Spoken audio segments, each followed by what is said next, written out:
Welcome into a very special edition of Cyberly. We are on the road. We are in Rogers, Arkansas for Freightwaves Future of Supply Chain. I am your host, Blythe Brumleve, and we got a very special guest for you today, founder and CEO of Freightwaves, Craig Fuller. Welcome to the show. Welcome to Cyberly. I'm excited to be. It's my first time on. Yes, it took me a long time to gather up the courage to ask you, but I figured why not shoot my shot at the first conference since 2019? You know, I'm honored to be here and honored to be closing out the show with you. Thank you so much. Well, I mean, speaking of which, we are on day 2 of the Future of Supply Chain. A lot of things have been going on in the world of supply chain, but what technology, I guess, have you seen from this event that really seems promising to you?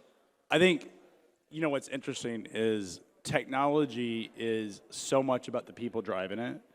And I have seen some amazing founders. I've seen some amazing incumbents that have been run large businesses that are coming together to solve real problems. And I would say the difference between today and what we've seen in the past is it's the first time I've seen a desire and an openness of companies that would normally compete to actively seek out each other for partnerships. So it's interesting because I think if COVID has taught us anything, it's that human connection is largely important. So in some ways, the innovation that we're getting today over the last 2 days has been the back to the basics of human connection, where it's not just about technology, but it's about how do we as humans solve problems that we all face. The technology in some ways is just an after sort of effect or somehow driving that, but it's really the human connection that matters. So it's really about relationship logistics is That's what right. I keep hearing a lot. That's right. But you have, you know, it's interesting because you have companies that actively are competitors, and you can clearly look at them on a piece of paper and say, okay, these two companies naturally compete. But the reality is that we've reached a point where technology is not the be-all, end-all in logistics, and we're still at a point where the human element's really important. And we're sort of reminded of that in sort of the COVID world. We're tired of Zoom. We're tired of sitting and relying upon technology for all our human connection. But there's something magical about getting back together and getting 1,500 people together in a room, talk about solving problems. That is what I'm most excited about. So the technology has been great. We've seen some awesome demos, some transformative stuff. But you know what? It was the human connection that really mattered, and that's what's really important. And the human element, that brings us to sort of like the present day of what has happened really over the last 2 years since the last time that Freightwaves has had a conference. It's since 2019. But over that time frame, there has been a lot of sort of mainstream attention brought to supply chain. They keep calling it the supply chain crisis. But I wonder, are we actually still in a crisis, or is this just the natural supply chain sort of evolving as people evolve? So Blythe, you know the crazy thing is that supply chains have always been under distress. Like, there have always been supply chain crises. There have always been problems. There have been terrorist attacks. There have been wars. There have been geopolitical events. There have been economic cycles. There have been hurricanes. There have been earthquakes. There have been all sorts of madness happen in the world. And we've always had to deal with them. But only the professionals in this space have actually had to care. But because the market has become so stretched, because we essentially shut down the economy, the physical goods economy back in 2020, and it wasn't like you could turn it back on all at once because not everything came up at the same time, things sort of broke, and now everyone cares. Go back to 2019 and think about the amount of times that you heard the term supply chain outside of this very small number of media outlets that cover it, or influencers, or people that are talking about it in the industry. No one cared, but now they all care. It's everywhere. It's ubiquitous. Right? I mean, my family now knows what I do for a living. They have some kind of a concept now. And they ask about it, right? Like, do I need to worry about toilet paper or meat or like they care about it. And I think that is an evolution in itself. My grandma asked me at her birthday party recently, she said, how do we fix the ports? And I said, how much time do you have? Exactly. But everyone wants it fixed, but it was always broken, and no one realized it. And no one cared, and now everyone cares. But the problem is these solutions that are going to fix these big problems cannot be fixed overnight. And they take a lot of cooperation and coordination, and they take a lot of capital. And I think the good news is we're all aware we have these problems. The bad news is they're not overnight fixes. And it's not fixing these problems is not a 2-day shipping time frame. No, we're talking decades of neglect in infrastructure, decades of neglect in capital. We're talking about geopolitical events where we have Putin that decided he didn't want to adhere to international norms or estimated that he didn't have to. We have one of the world's second most powerful economy, and arguably when we talk supply chains, the world's most powerful economy that says, screw it, I'm not gonna live inside a free market system anymore. I'm going to attack the very system that has enabled me to prosper. It's a whole new world. Like everyone asks me, when we talk about supply chain, when are we going back to normal? There is no normal. There is no normal. We're not going back to 2019. We're done. Close that book. We now are living in a world fraught with friction. We're now living in a world with geopolitical tension. We're now living in a world where we have a country of 1.4 billion people, and we have a government that has completely shut it down, that is not operating international norms, and everybody's supply chain is either directly or indirectly dependent upon it. We're going to have problems, and we're going to be in the industry here to fix it. Do a lot of those problems, as they arise, is this the opportunity now for folks to fix a lot of these long-term issues that have affected, say the driver retention or congestion at the ports? Do you see that influencing fixing a lot of these major issues, or is it just going to kind of be the same old, same old? I think we have to decide what we can fix and what we can't fix quickly. So I think the things that we can fix are data integration of working together. Those things we can fix. We can have shippers that say, I need to know where my product is, and I can go to transportation providers that can give me visibility. That's a development. That is in my hands. I can at least understand where my freight is and where my freight's not. That's a development that can be easily fixed. That is an easy fix if you have a motivated shipper. And if you're not motivated by now, what are you doing?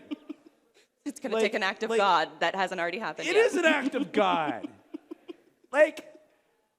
Coronavirus was an act of God. War. Or an act of a lab. I don't know. But, I'm serious. It's like we live in a world where we have pretended that it's okay. And we pretended that we could ignore these problems. And now we're having to face them because they're wreaking havoc on the economy. And if we don't face them, we're going to have much bigger issues because we no longer have buffer stock in all of the products that we depend on.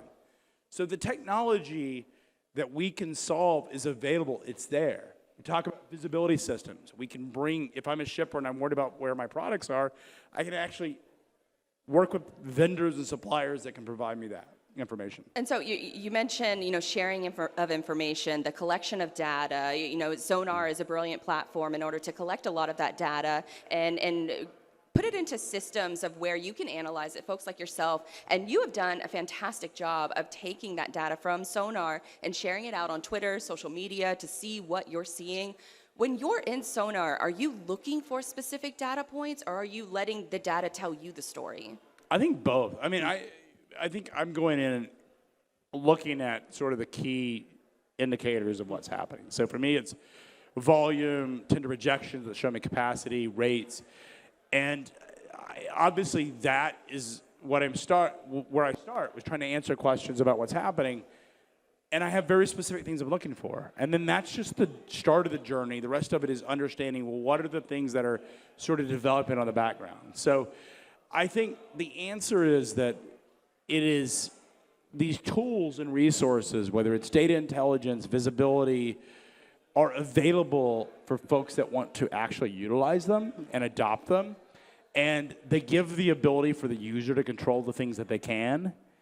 And we talk about port issues as if all of a sudden we can turn the port into a 24/7, 365 operation because the president says we can.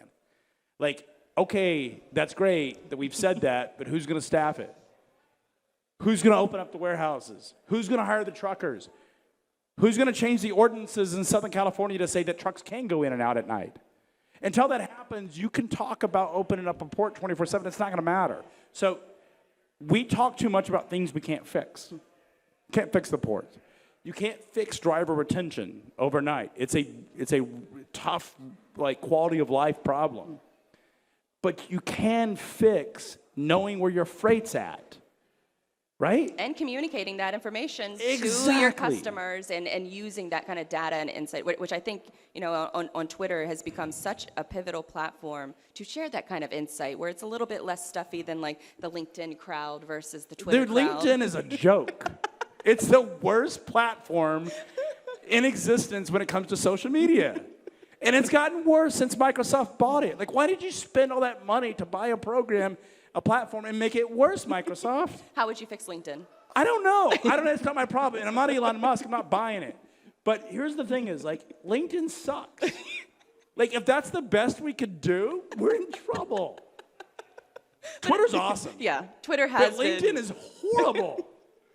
So You know how many you're not bots? a fan of LinkedIn? Hang on a second. I'm not done with LinkedIn. No, I please. absolutely hate LinkedIn. It is a joke. Like, I No know it's DMs. horrible. The bots are a problem It's too. a bot. You know how many? I had to, like, shut my account down because I was getting so much spam from these people that don't even, like, how many staffing agencies, how many computer consulting firms do I need to hire? How many, like, it's just a joke. Web development. Don't you need app Web help? development in Ukraine? No, sorry, I didn't mean that. Like Poland? Somewhere in Eastern Europe where... I would have said Ukraine. It probably got to look at, but, like, LinkedIn's a joke.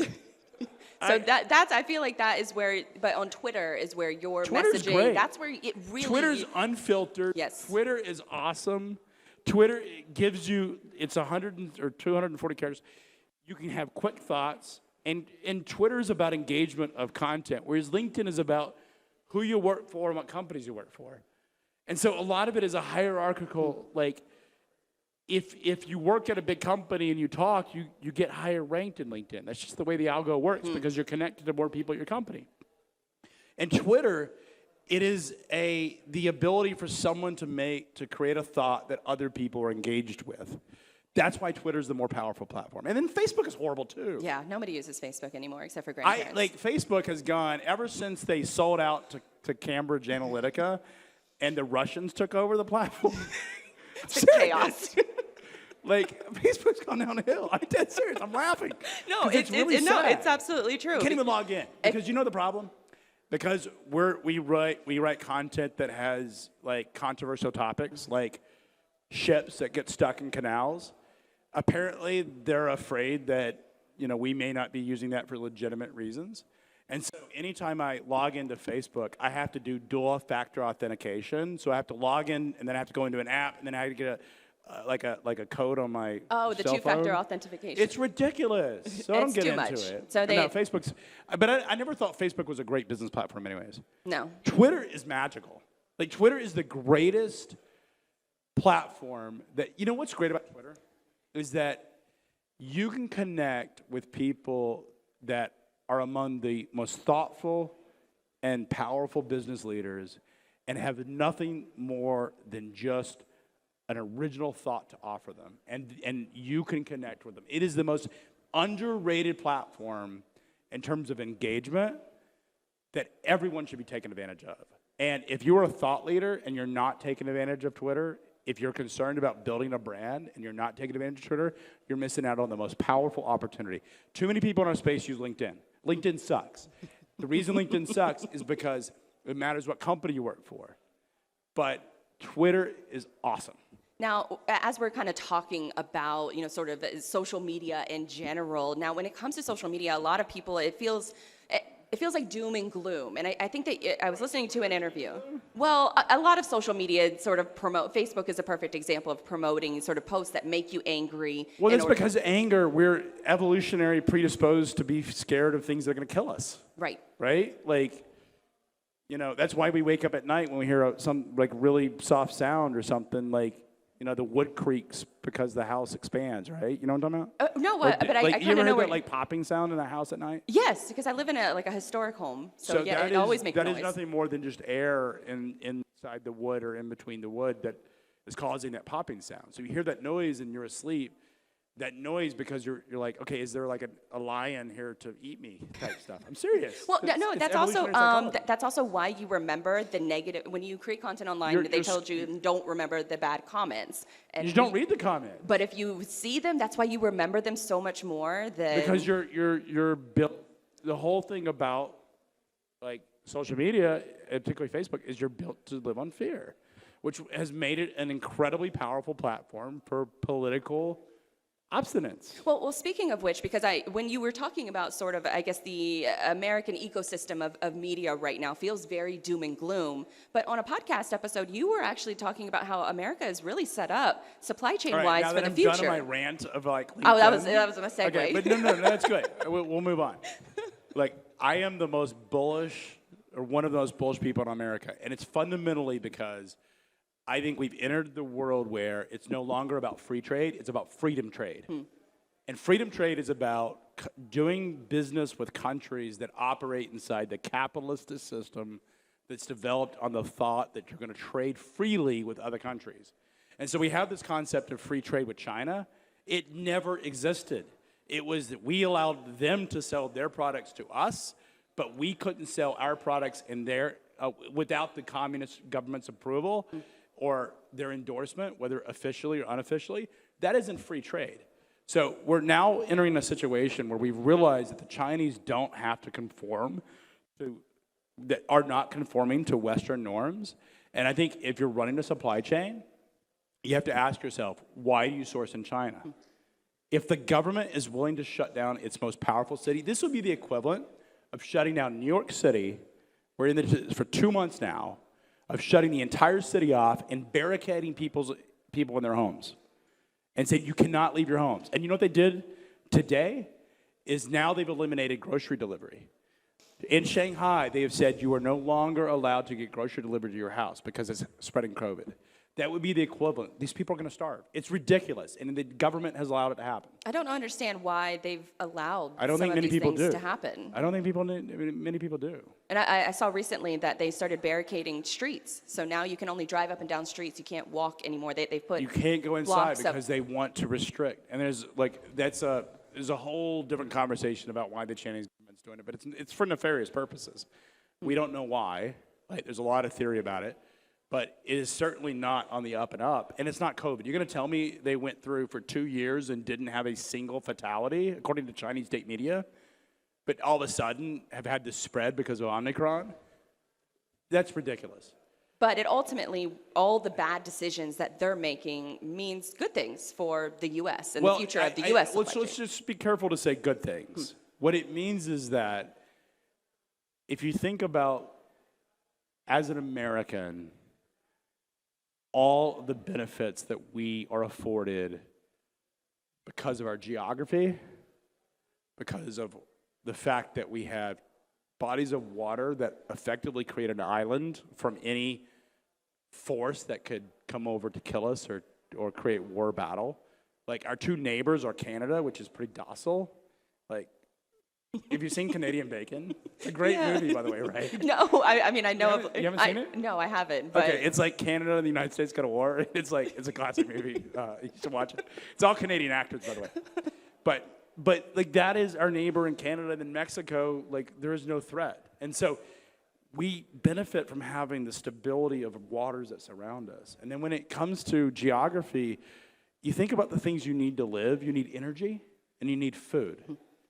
Beyond that, it's nice to have manufactured products, but you need energy and food. And what do we have in abundance in the United States? We have energy and food. We are blessed in North America to have the ability, if we want it, to be energy independent. We are blessed. We produce 35% more food in the United States than we consume. So we export to the world. This is our moment. We have spent the last 75 years worried about protecting the world. And over the last 20 years, we've become much more insular focused. But we also, as Americans, sort of have this self-loathing of our own country. We have a moment to step up. We've let these other countries that are not willing to change the way they operate to Western norms to really truly develop free trade and open markets. And we've let them take a substantial amount of, you think about who benefited from American power more in the past 75 years or the past 30 years, it was the Chinese. They are the biggest beneficiaries of the American century. Not America. Consumerism. It's the Chinese. And for that, as they've risen and become more powerful, they've become more obstinate. And they've actually gone from freer markets to less free markets. They become more oppressive as they become more powerful. We have a chance as Americans to take a lot of that power in manufacturing back. And if you're a supply chain manager and you're looking at it and saying, I can't move my production back to the United States because of regulations or cost of labor or cost of production, I can move it to Mexico, which is cheaper to produce on an hourly basis than China. I can move it to Vietnam, which has already been a big winner. I can move it to India. I can move it to places that operate under a concept of freedom and are really, truly working inside of Western capitalistic norms. And I'm bullish about that. And I'm bullish about America because we have the ability to continue to be the world superpower, to protect trade lanes. And our US dollar, like if you look at all of the sort of concept of are we going to lose the power because we've cut Russia off, the US dollar is now continues to be the strongest currency in the world, even more so than it was 2 months ago. I think it's an important message that you're sharing because a lot of people are sort of doom and gloom on America. But if you look at the bright side of things, this is our century. It was our last century, and it's going to be our century again. You don't want to. Like Europe is too fragmented. They don't have resources. They end up using all of their resources over the last couple, 1,000 centuries. And America we're abundant resources. We have abundant ambition. We have abundant innovation. Look around here. There's so much innovation happening. And it's because of America. And I'm serious. You go to Europe, they aren't creating the world's most powerful companies in terms of innovation. Even in China, which is built on a rote learning system, most of the technology that they've developed has been stolen technology or has been copied technology. It has not been innovations. Those innovations are taking place in America. And the stuff that this independence, the stuff that we love to hate about ourselves is that we're dysfunctional and we're sort of independent free thinkers and sort of nuts at times, is the very thing that creates innovations. Well said, very well said. Our Freightwaves TV stage is brought to you by Transcard and MasterCard, bringing together FreightX. Now, you mentioned before we got started. Probably not anymore.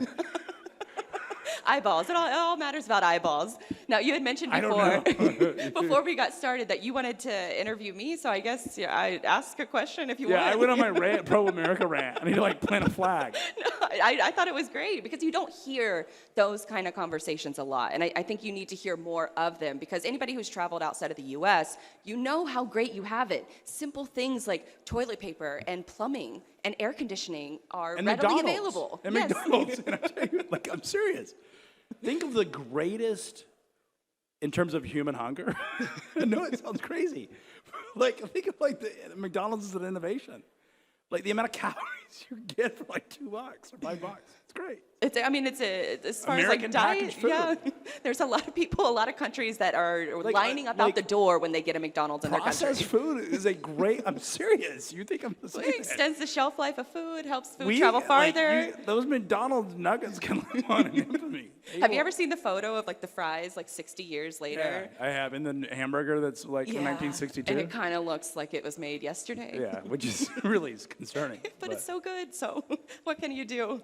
All right, we got a couple minutes left, Craig. Okay, I'm going to interview you. Let's talk about what did you think, what were you most excited about here? The most excited is really, honestly, meeting the Freightwaves employees. I've been working with you guys for a year and a half, and over Zoom. Any of these fine I people? met Grace once prior, but this has been my first opportunity to meet everybody in person. So that, not to, I guess, sort of brown nose, but yeah, that's exactly. I like a brown nose, and you're sincere, human connection. Yes. That's the innovation of 2022. And you can feel it, sort of the shift is purchasing power and things like that are going from commodities to more services and more experiences. This is an experience where people are paying good money for and they're spending their time and attention for. I think it's pretty remarkable, to get 1,500 people to come back, and you know what's amazing is about 60% of the people here had never been to one of our events. It's a whole new, like, what's amazing is look out there, and a lot of these are new faces. A lot of them are returning, but a lot of them are new faces. And they've joined our industry in the last 2 years. And why they've joined our industry? Because this is where the action happens. Like, you think we're solving real world problems.